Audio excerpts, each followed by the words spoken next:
Friends, MPSC royal officer या आपल्या YouTube चॅनलवरती आपलं स्वागत आहे। आज आपण बघणार आहोत व्यापार तोल आणि व्यवहार तोल ह्यातले जे महत्त्वाचे पॉइंट्स आहेत परीक्षेच्या दृष्टीने आपण तेवढे बघणार आहोत। जर का ह्या नोट्स तुम्हाला हव्या असतील तर मी खाली टेलिग्राम चॅनलची लिंक तुम्हाला देते, त्यावरून तुम्ही चॅनल जॉईन करू शकता। त्यावरती आपण प्रत्येक टॉपिकचे जे क्वेश्चन्स असतात 2-3 क्वेश्चन्स आपण त्यावरती टाकत असतो दररोज। तर आपण पहिल्यांदा बघू व्यापार तोल म्हणजे काय। तर त्यालाच बॉट म्हणजेच बॅलन्स ऑफ ट्रेड असे म्हणतात। मग व्यापार तोलामध्ये आयात आणि निर्यात हे दोन प्रमुख घटक आहेत। तर व्यापार तोल म्हणजे काय, तर एका वर्षातील देशाच्या आयात वस्तूंची एकूण किंमत आणि देशाच्या निर्यात वस्तूंची एकूण किंमत यांच्यामधला जो फरक आहे त्याला व्यापार तोल असे म्हणतात। वस्तूंची किंमत हा शब्द इथे लक्षात ठेवायचा आहे। आयात आणि निर्यात वस्तूंची एकूण किंमत यातला जो फरक आहे त्याला व्यापार तोल असे म्हणतात। मग यामध्ये प्रमुख दोन प्रकार आहेत, एक म्हणजे व्यापार शेष आणि दुसरा म्हणजे व्यापार तूट। मग व्यापार शेष म्हणजे काय, तर जेव्हा निर्यात जास्त होते आणि त्या मानाने आयात ही कमी होते तेव्हा व्यापार शेष होतो। मग हा व्यापार शेष हा धन स्वरूपाचा असतो। तर व्यापार तूट म्हणजे काय, तर ज्यावेळेस आयात जास्त होते, आयात जास्त झाली, निर्यात कमी होते, त्यावेळेस व्यापार तूट होतो आणि हा ऋण स्वरूपाचा असतो। व्यापार शेषमध्ये निर्यात जास्त होते, आपल्याला परकीय चलन मिळतं आणि आपण आयात ही कमी करतो, त्यामुळे आपल्याकडे पैसे हे शिल्लक राहत असतात। आणि व्यापार तूटमध्ये आयात ही जास्त होते, आपण परकीय देशाकडून जास्त सामान आयात करत असतो, मात्र त्या मानाने निर्यात ही कमी करत असतो, म्हणून आपल्याला व्यापार तूट होतो, आपली तूट होते त्यावेळेस। आता आपण बघू व्यवहार तोल म्हणजे काय। व्यवहार तोल म्हणजेच बॅलन्स ऑफ पेमेंट्स। तर व्यवहार तोल हे एका देशाने इतर सर्व देशांशी केलेल्या सर्व प्रकारच्या आर्थिक व्यवहारांचे व्यवस्थित मांडलेले रेकॉर्ड्स असतात। आणि यामध्ये त्या देशाला इतर सर्व देशांकडून जी येणारी सर्व देणी असतात आणि जी त्यांना द्यावी लागणारी देणी असतात त्यांचाही समावेश असतो। म्हणजे व्यवहार तोलामध्ये येणी आणि देणी यांचा समावेश होतो। आणि व्यवहार तोलामध्ये वस्तूंशिवाय सेवांच्या सुद्धा देवाणघेवाणीतून तसेच कर्ज व गुंतवणुकीच्या व्यवहारातून निर्माण होणाऱ्या येणी व देणी यांचा समावेश होतो। आपण पाहिलं होतं व्यापार तोलामध्ये फक्त वस्तूंच्या आयात निर्यातीतून येणाऱ्या येणी व देणीचा समावेश होत होता, मात्र व्यवहार तोलामध्ये वस्तू आणि सेवाच्या देवाणघेवाणीतून तसेच कर्ज व गुंतवणुकीच्या व्यवहारातून निर्माण होणाऱ्या येणी आणि देणी यांचा सुद्धा समावेश होत असतो। हे इथं लक्षात ठेवायचं आहे। त्यामुळे व्यापार तोलामध्ये फक्त वस्तू आहेत आणि व्यवहार तोलामध्ये वस्तू आणि सेवा दोन्ही सुद्धा आहेत। तुम्हाला समोर एक चार्ट दिसत असेल, त्यामध्ये आहे व्यवहार तोल म्हणजेच बॅलन्स ऑफ पेमेंट्स। त्याचे दोन प्रकार आहेत, एक चालू खाते आणि दुसरा आहे भांडवली खाते। मग चालू खात्याचे पुढे अजून दोन प्रकार आहेत, दृश्य खाते आणि अदृश्य खाते। दृश्य खात्यालाच व्यापार खाते असे म्हणतात। दृश्य खाते म्हणजे जे आपल्याला दिसतात, ज्याचं पेमेंट केलेलं आपल्याला दिसतं त्याला दृश्य खाते असे म्हणतात। आणि अदृश्य खात्यावरती आपल्याला दिसत नाहीत म्हणून त्याला अदृश्य खाते असे म्हणतात। तर ह्या दृश्य खात्यावरती वस्तूंच्या आयात निर्यातीचे व्यवहार मांडले जात असतात आणि अदृश्य खात्यावरती सेवांची देवाणघेवाण, उदाहरणार्थ बँकिंग, विमा, शिपिंग, शिक्षण, पर्यटन, तांत्रिक सेवा, पोस्ट सेवा इत्यादी असतात। त्याचबरोबर परकीय कर्जावरील व्याज, गुंतवणूक यामधून मिळालेले उत्पन्न हे असतात। त्याचप्रमाणे ट्रान्सफर पेमेंट्स, परदेशस्थ भारतीयांनी देशात पाठवलेला पैसा तसेच नातेवाईक मित्रांना वगैरे दिलेल्या गिफ्ट्स यांचा समावेश अदृश्य खात्यामध्ये असतो, म्हणजे हे आपल्याला दिसत नाहीत, त्याला अदृश्य खाते असे म्हणतात। तर व्यवहार तोलाचा दुसरा प्रकार आहे तो म्हणजे भांडवली खाते। मग या खात्यावरती कर्ज व गुंतवणुकीचे व्यवहार मांडले जात असतात आणि ह्या व्यवहाराचे जे वर्गीकरण आहे ते आपण पुढील गटांमध्ये केलेलं बघू। पहिला आहे बाह्य मदत, दुसरा आहे बाह्य वाणिज्यिक कर्ज, तिसरा आहे अल्पकालीन कर्ज, चौथा आहे बँकिंग भांडवल ठेवी, पाचवा आहे परकीय गुंतवणूक, त्यामध्ये पुढे अजून 2 आहेत, परकीय प्रत्यक्ष गुंतवणूक आणि पोर्टफोलिओ गुंतवणूक, आणि 6वा आहे इतर प्रवाह. तर आपण बघू व्यापार तोलाच्या चालू व भांडवली खात्यावरील शेष किंवा तुटीची तुलना.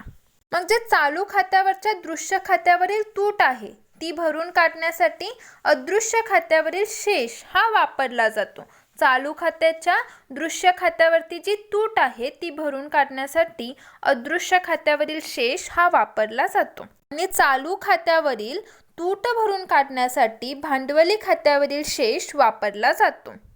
आणि भांडवली खात्यावरील तूट असल्यास चालू खात्यावरील तूट भागवण्यासाठी परकीय चलन साठ्याचा वापर केला जात असतो. त्यामुळे अशा वेळी परकीय चलन साठा हा कमी होत असतो. म्हणजे भांडवली खात्यावरती सुद्धा तूट असल्यास तूट आहे आणि चालू खात्यावरील आपल्याला तूट भरून काढायची आहे, मग त्यावेळी आपण परकीय चलन साठ्याचा वापर करत असतो आणि त्यामुळे परकीय चलन साठा हा कमी होत जातो. 1991-92ला अदृश्य खात्यावरती शेष होता आणि 2009-10 मध्ये हा शेष कमी झाला होता. परंतु 2001 ते 2002 आणि 2002 ते 2003 व 2003 ते 2004 या 3 वर्षामध्ये चालू खात्यावरती शेष प्राप्त झाला होता. त्याचप्रमाणे 2004-05 पासून पुन्हा चालू खात्यावरती तूट निर्माण झाली. आता आपण बघू देशाचा परकीय चलन साठा. यामध्ये हे 4 महत्त्वाचे मुद्दे येतात.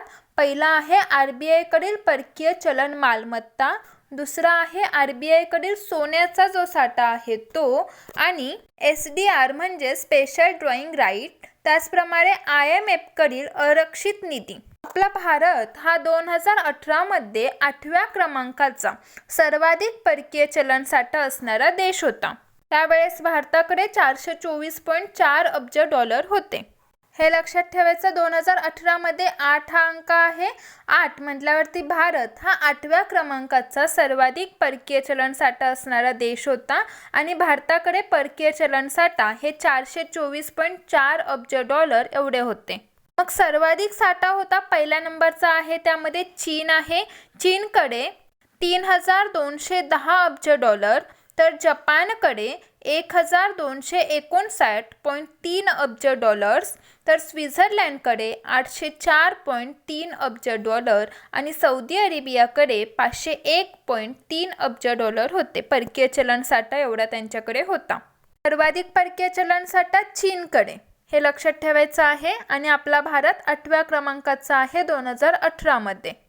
तर परकीय चलन जो साठा आहे तो अमेरिकन डॉलरच्या संदर्भामध्ये मोजला जातो आणि RBIने 2009 मध्ये IMF कडून 6.7 अब्ज देऊन 200 टन सोने खरेदी केले आणि त्यामुळे भारताचे सोन्याचे प्रमाण हे 357.7 टनाहून 557.7 टनापर्यंत हे वाढले आहे. हे सुद्धा लक्षात ठेवायचं आहे. परकीय चलन साठा अमेरिकन डॉलरच्या संदर्भात मोजला जातो आणि भारत हा जगातील 10व्या क्रमांकाचा सोने धारण करणारा देश आहे. लक्षात ठेवायचं, भारत हा जगातला 10व्या क्रमांकाचा सोने धारण करणारा देश आहे. तर आता आपण बघू भारतातील परकीय प्रत्यक्ष गुंतवणूक म्हणजेच FDI म्हणजेच फॉरेन डायरेक्ट इन्व्हेस्टमेंट. मग या FDI मधील गुंतवणूकदार देशांचा हिस्सा 2017-18 मधला आपण बघू. यावरती कंबाईनला क्वेश्चन आला होता. हा क्रम सुद्धा आपल्याला लक्षात असला पाहिजे, त्यासाठी आपण ट्रिक सुद्धा बघणार आहोत. तर पहिल्यांदा बघू. पहिला आहे मॉरिशस, दुसरा आहे सिंगापूर, तिसरा आहे नेदरलँड, चौथा आहे USA आणि 5वा आहे जपान. हा क्रम लक्षात ठेवायचा आहे. या क्रमवरती सुद्धा क्वेश्चन्स येत असतो. मग त्याची ट्रिक कशी आहे? मासीने USA वरून पान आणले. मावशी आपण कधी कधी आपण तिला मासी सुद्धा बोलतो, म्हणून मासीने USA वरून पान आणले. वरून मॉरिशस, सी वरून सिंगापूर, वरून नेदरलँड, USA आणि वरून पान आणले, पानवरून जपान. हा शब्द लक्षात ठेवायचा आहे. हे सुद्धा लक्षात ठेवायचं आहे की FDIची क्षेत्रनिहाय विभागणी 2017-18 मधले आपण बघतोय. पहिले आहे सेवा क्षेत्र, दुसरा आहे दूरसंचार, तिसरा आहे कॉम्प्युटर सॉफ्टवेअर व हार्डवेअर आणि चौथा आहे व्यापार. हा क्रमसुद्धा आपल्याला लक्षात ठेवायचा आहे, यावरती सुद्धा क्वेश्चन्स येऊ शकतो. तर आता आपण बघू FDA साठी प्रतिबंधित क्षेत्र. FDA म्हणजे आपण पाहिलं होतं फॉरेन डायरेक्ट इन्व्हेस्टमेंट. यामध्ये काय आहे तर ज्या परकीय कंपन्या आहेत त्यांना भारतामध्ये गुंतवणूक करता येत नाही. मग त्यासाठी काही प्रतिबंधित क्षेत्र आहेत ते आपण बघू. पहिला आहे लॉटरी व्यवसाय, यामध्ये त्यांना गुंतवणूक करता येत नाही. जुगार व सट्टेबाजी यामध्ये सुद्धा गुंतवणूक करता येत नाही. चिट फंड्स यामध्ये सुद्धा गुंतवणूक करता येत नाही. त्याचप्रमाणे निधी कंपन्यामध्ये सुद्धा गुंतवणूक करता येत नाही. TDR यांचा व्यापार यामध्ये सुद्धा गुंतवणूक करता येत नाही. त्याचप्रमाणे रिअल इस्टेट व्यवसाय व फार्म हाऊस बांधकाम यामध्ये सुद्धा गुंतवणूक करता येत नाही. तंबाखूजन्य उत्पादन यामध्ये सुद्धा गुंतवणूक करता येत नाही. आणि खाजगी गुंतवणुकीस खुले नसलेले क्षेत्र म्हणजेच अणुऊर्जा, रेल्वे यामध्ये सुद्धा गुंतवणूक करता येत नाही. तर हे कोणत्या क्षेत्रामध्ये गुंतवणूक करता येत नाही, कोणते क्षेत्र FDA साठी प्रतिबंधित आहे, हे सुद्धा आपल्याला लक्षात असलं पाहिजे. यावरती सुद्धा क्वेश्चन्स येतो. तर हे लक्षात कसं ठेवायचं यासाठी आपण एक ट्रिक्स बघणार आहोत. तर बघा, फार्म हाऊसमध्ये खुलेआम तंबाखू खाताना TDने निधीला पकडले व बोलले, तू चीट केला आहेस, आता तू लाजू नकोस. फार्म हाऊस म्हणल्यावरती रिअल इस्टेट व्यवसाय व फार्म हाऊस बांधकाम हा पॉईंट येतो. खुलेआमवरून खाजगी गुंतवणुकीस खुले नसलेले क्षेत्र म्हणजे अणुऊर्जा व रेल्वे हे येतात. तंबाखूवरून तंबाखूजन्य उत्पादन हे येतात. TDवरून TDR यांचा व्यापार येतो. निधीला पकडले म्हणजे निधी कंपन्या हे येतं. तू चीट केला आहेस यावरून चिट फंड्स येतात. आता लाजू नको यावरून लावरून लॉटरी व्यवसाय येतो. आणि जूवरून जुगार व सट्टेबाजी हे येतात. तर हे जे पॉईंट्स आहेत हे सुद्धा आपल्याला लक्षात असले पाहिजेत. आता आपण सगळ्यात महत्त्वाचा म्हणजे फेरा हा ॲक्ट बघणार आहोत. फेरा म्हणजे फॉरेन एक्सचेंज रेग्युलेशन ॲक्ट. तर हा कायदा 1947ला संमत करण्यात आला आणि याचा उद्देश होता भारतातील ज्या परकीय कंपन्यांच्या व्यवहारांचे नियंत्रण करणे, हा त्याचा उद्देश होता. तर फेरा 1947मध्ये मोठ्या प्रमाणात बदल घडवून आणण्यात आला आणि फेरा ॲक्ट 1973 हा संमत करण्यात आला आणि याचा उद्देश होता भारतातील मर्यादित परकीय चलन साठ्याचे संवर्धन करणे, हा याचा उद्देश होता. या अंतर्गत परकीय चलन व्यवहारावरती अत्यंत कडक आणि जाचक नियंत्रण हे टाकण्यात आले.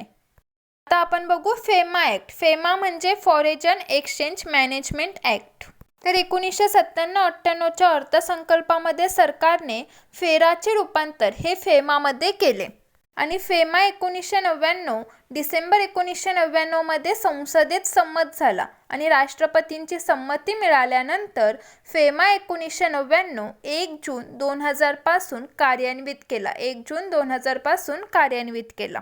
तर याचा फेमाचा उद्देश होता परकीय व्यवहार व चलन व्यवहार सुलभ करून, परकीय आणि चलन व्यवहार सुलभ करून भारतात परकीय चलन बाजाराचा सुव्यवस्थित विकास घडवून आणणे. परकीय चलन बाजाराचा सुव्यवस्थित विकास घडवून आणणे. फेरा अंतर्गत दोषी व्यक्तींवरती अपराध रकमेवर 5 पटीने दंड लावण्याची तरतूद होती, जी फेमा अंतर्गत 3 पट कमी करण्यात आली. फेरा अंतर्गत दोषी व्यक्तींवर अपराध रकमेवरती 5 पटीने दंड लावण्याची तरतूद होती. 5 पटीने ती फेमा अंतर्गत 3 पट कमी करण्यात आली. फेरा अंतर्गत दोषसिद्धीचे दायित्व दोषी व्यक्तींवरती होते, तर फेमा अंतर्गत ते EDवरती टाकण्यात आले. हा पॉईंट लक्षात ठेवायचा आहे. फेरा अंतर्गत दोषसिद्धीचे दायित्व हे दोषी व्यक्तींवरती होते, तर फेमा अंतर्गत ते EDवरती टाकण्यात आले. तर अशा पद्धतीने यातले जे महत्त्वाचे पॉईंट्स होते तेवढे आपण पाहिलेले आहेत. जर का तुम्हाला आजचं लेक्चर आवडलं असेल तर लाईक करा, शेअर करा आणि सबस्क्राईब करा. थँक्यू.